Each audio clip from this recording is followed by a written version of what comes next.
भारत में आरक्षण दो तरह का है। एक तो पॉलिटिकल, दूसरा एडमिनिस्ट्रेटिव। जो पॉलिटिकल आरक्षण है, राजनीतिक आरक्षण है, वो झूठा और बेईमानी है। और एडमिनिस्ट्रेटिव आरक्षण है वो सही और सच्चा आरक्षण है। वो रिप्रेजेंटेटिव है कि हर समाज की जो संख्या है, हर जाति विशेष की संख्या है, उसके हिसाब से उनको नौकरियों में भागीदारी मिली हुई है। इसके अंदर यहाँ की जो न्याय व्यवस्था है और जो दूसरे दक्यान्यूसी किस्म के नकारात्मक लोग हैं, उन्होंने रोड़े अटकाए हुए हैं और इसीलिए हर जाति की जो संख्या है उसके हिसाब से आरक्षण नहीं दिया गया है। जैसे कि बसपा संस्थापक माननीय कांशीराम जी की पार्टी का नारा है कि जिसकी जितनी संख्या भारी उसकी उतनी हिस्सेदारी। तो ये जो एडमिनिस्ट्रेटिव जो रिजर्वेशन है वो उसके हिसाब से होना चाहिए, जो कि नहीं है, क्योंकि सुप्रीम कोर्ट ने आकर के टांग अड़ाई हुई है कि 50% से आरक्षण ज़्यादा नहीं हो सकता। वो ये जादुई आंकड़ा, भगवानी देवताई आंकड़ा पता नहीं कहाँ से लेकर के आते हैं। जैसे कि अभी फ़िलहाल में 33% महिलाओं के लिए आरक्षण का एक शगुफा छेड़ा गया है और ये जादुई आंकड़ा 33% कहाँ से आ गया, जबकि महिलाओं की संख्या 50% है।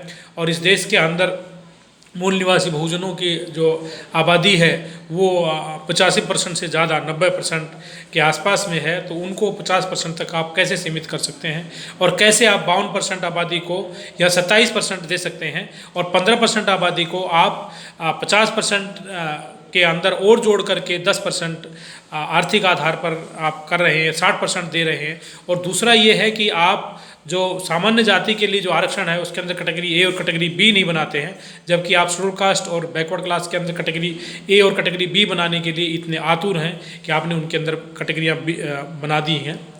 जब सामान्य जाति के अंदर कैटेगरी ए और कैटेगरी बी बनेगी तो यहाँ पर जो गरीब ब्राह्मण और गरीब ठाकुर जो लोग हैं उनको टाटा बिड़ला से पहले आरक्षण मिलेगा, वो कैटेगरी ए में आएंगे।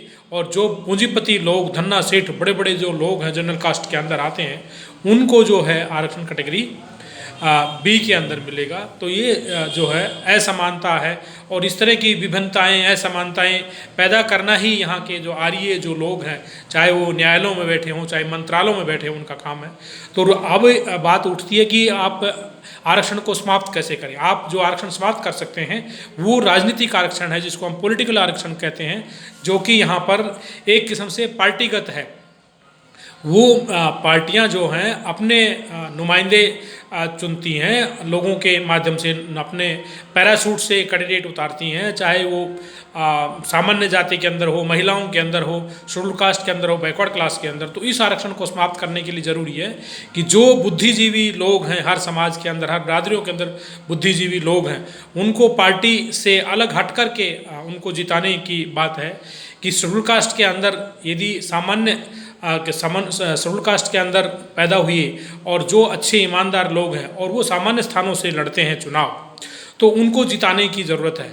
यदि सभी लोग मिलकर के, सामान्य जाति के लोग मिलकर के और बैकवर्ड क्लास के लोग मिलकर, शेड्यूल कास्ट के लोग मिलकर के सामान्य स्थानों पर शेड्यूल कास्ट के यदि कैंडिडेट को जिता देते हैं, तो भारत की राजनीति के अंदर एक बहुत बड़ा चमत्कार होगा, बहुत बड़ा अजूबा होगा और एक बहुत बड़ा एक सकारात्मक पहल होगी, क्योंकि इससे जो राजनीतिक आरक्षण है वो समाप्त हो जाएगा, जिसके लिए सामान्य जाति के लोग, जनरल कास्ट के लोग कहते हैं कि आरक्षण बुरी चीज़ है, आरक्षण खत्म होना चाहिए। यदि वो ईमानदार है अपनी बात के ऊपर, आरक्षण बुरी चीज़ है, तो ये आरक्षण को समाप्त करने का एक तरीका है कि सामान्य जाति, सामान्य सीटों के ऊपर अनुसूचित जाति के जो भी उम्मीदवार चुनाव लड़ने का साहस करते हैं या महिलाएं लड़ने का साहस करती हैं या बैकवर्ड क्लास के अंदर कोई भी सामान्य सीट पर चुनाव लड़ने का साहस करती है, तो उनको थंपिंग मेजोरिटी से जिता दें। जिस दिन ये लोग, शेड्यूल कास्ट के लोग, बैकवर्ड क्लास के लोग, महिलाएं सामान्य स्थानों से जीत जाएंगे, जनरल सीटों से जीत जाएंगे, उसी दिन भारत के अंदर राजनीतिक आरक्षण की समाप्ति हो जाएगी। और इसके तो सबसे बड़ी जो ज़्यादा जिम्मेवारी है वो जनरल कास्ट और सामान्य कास्ट के जो ईमानदार जो लोग हैं, जो यहाँ पर सच्चे जो लोग हैं और नैतिक लोग हैं, उनके ऊपर है कि सामान्य स्थानों पर शेड्यूल कास्ट के कैंडिडेटों को जिताएं।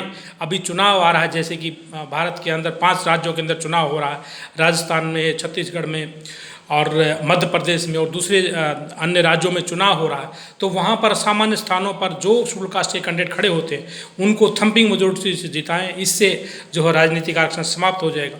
और शेड्यूल कास्ट के लोगों की भी ये जिम्मेवारी है कि वो उन कैंडिडेटों पर ध्यान दें जो कि सामान्य स्थानों पर चुनाव लड़ रहे हैं, क्योंकि इस देश की यदि राजनीति को सुंदर बनाना है, सुथरा बनाना है, साफ सुथरा बनाना है और इसको पारदर्शी और जिम्मेदार बनाना है, तो ज़रूरी है कि सामान्य स्थानों पर जो ईमानदार जो लोग खड़े हुए हैं उनको चुनाव जिताएं। और यहाँ की जो अमीरों की जो पार्टियां हैं, कांग्रेस और भाजपा, इनको हराने के लिए ज़रूरी है कि यहाँ पर शेड्यूल कास्ट के लोग सामान्य स्थानों पर खड़े हुए शेड्यूल कास्ट के जो कैंडिडेट हैं, महिलाएं हैं या बैकवर्ड क्लास के कैंडिडेट हैं, उनको जिताएं। और यहाँ पर अमीरों की पार्टी धराशायी होंगी और भारतीय राजनीति के अंदर एक बहुत बड़ा बदलाव होगा। और तभी जा कर के यहाँ पर इस देश के अंदर वर्तमान आबादी के हिसाब से सब लोगों को यहाँ हिस्सेदारी मिलेगी। और यहाँ पर जो नेताओं की जो संख्या है वो 1971 के आधार पर न होकर के वर्तमान आबादी के आधार पर होगी। और यहाँ पर विधानसभाओं की सीटें बढ़ेंगी, लोकसभाओं की सीटें बढ़ेंगी। परिसीमन आयोग जो है हर 10 साल के अंदर बैठेगा, जैसे सेंसस होता है, जो कि बेईमान लोगों ने, जो कि चोर डकैत और विदेशी मानसिकता के जो लोग हैं, उन्होंने 1971 के बाद से आज तक सेंसस को होने नहीं दिया। उन्होंने 2026 तक फ्रीज करके रखा है। यदि सामान्य स्थानों पर शेड्यूल कास्ट के कैंडिडेट और बैकवर्ड क्लास के कैंडिडेट और महिलाएं यदि जीत जाती हैं तो यहाँ पर जो विदेशी आर्यों की जो पार्टियाँ हैं ये धराशायी हो जाएंगी और भारतीय राजनीति के अंदर एक बहुत बड़ा सकारात्मक कदम होगा। तो इसके ऊपर सब लोगों को ध्यान देने की और कार्य करने की ज़रूरत है। और मौका पड़ा है और इस मौके का लाभ उठाने का एक समय है। तो इसके साथ सबको साधुवाद, सबको जय भीम, जय भारत, नमो बुद्धाय, खुदा हाफिज़। मैं डॉक्टर आर के बोध, सोशल एक्टिविस्ट, दिल्ली। इस वीडियो को लाइक करें, कमेंट करें, उसको ज़्यादा से ज़्यादा शेयर करें, क्योंकि ये जो सकारात्मक जो विचार है आपको कहीं और नहीं मिलेंगे और इसी से देश की उन्नति और तरक्की होगी। धन्यवाद।